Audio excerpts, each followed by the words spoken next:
আপনাকে যদি আমি জিজ্ঞাসা করি যে আপনি কেন সালাত আদায় করেন, আপনার উত্তর কি হবে? আপনি জাহান্নাম থেকে মুক্তি লাভের জন্য সালাত আদায় করেন, নাকি জান্নাত অর্জনের জন্য আপনি সালাত আদায় করেন?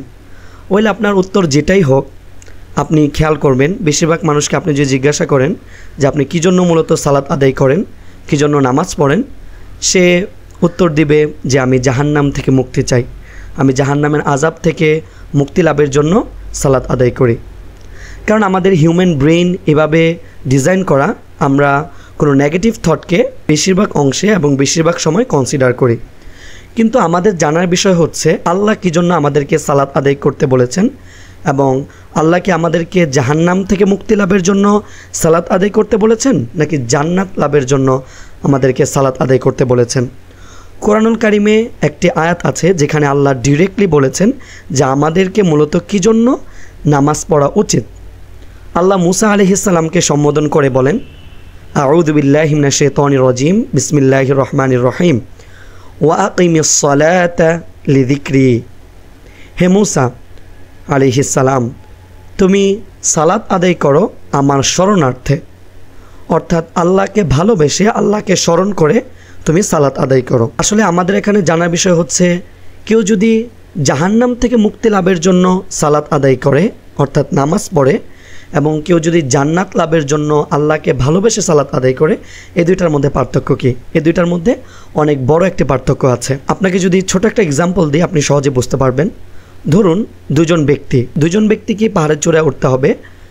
তো প্রথমজনকে পাহাড়ের চূড়ায় উঠতে হবে বা সে পাহাড়ের চূড়ায় উঠতে চাচ্ছে, কারণ তার কাছে সংবাদ আছে, সে কারো থেকে শুনেছে সে যদি পাহাড়ের চূড়ায় উঠে, সেই পাহাড়ের চূড়ায় অনেক ধন দৌলত আছে, সে যদি সেখানে যেতে পারে সে সেগুলো নিতে পারবে, সেজন্য সে পাহাড়ের চূড়ায় উঠতে চায়।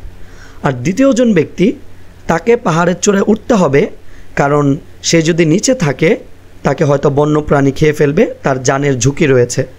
তো বলুন তো কার সবার আগে ওই পাহাড়ের চূড়ায় ওঠার সম্ভাবনা আছে?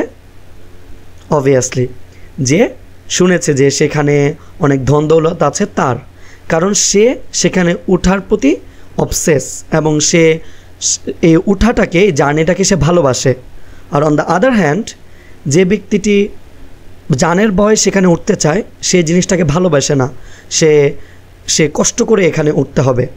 তো দুটার মধ্যে পার্থক্য হচ্ছে আপনি যদি কোনো কিছু লাভ করে কোনো কিছু করার ট্রাই করেন এবং কোনো কিছু হিট করে ট্রাই করেন, দুটাই আপনার কষ্ট হবে, কিন্তু আপনি যেটা লাভ করে ট্রাই করবেন ওই কষ্টটা মোকাবেলা করতে আপনার সেই ভালোবাসাটা আপনাকে শক্তি দান করবে, আপনি সহজে সেই কঠিন কাজটি করতে পারবেন বিনা দ্বিধায় এবং ভালোবেসে।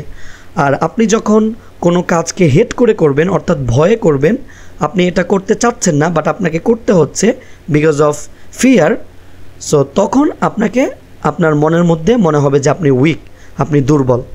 তো এই জন্য আল্লাহ আমাদেরকে বলেছেন যে তোমরা যখন নামাজ আদায় করবে তখন আল্লাহর শরণার্থে আল্লাহকে ভালোবেসে তোমরা নামাজ আদায় করো। তো আল্লাহ আমাদের সবাইকে আল্লাহকে ভালোবেসে সালাত আদায় করার তৌফিক দান করো। জাযাকুমুল্লাহ।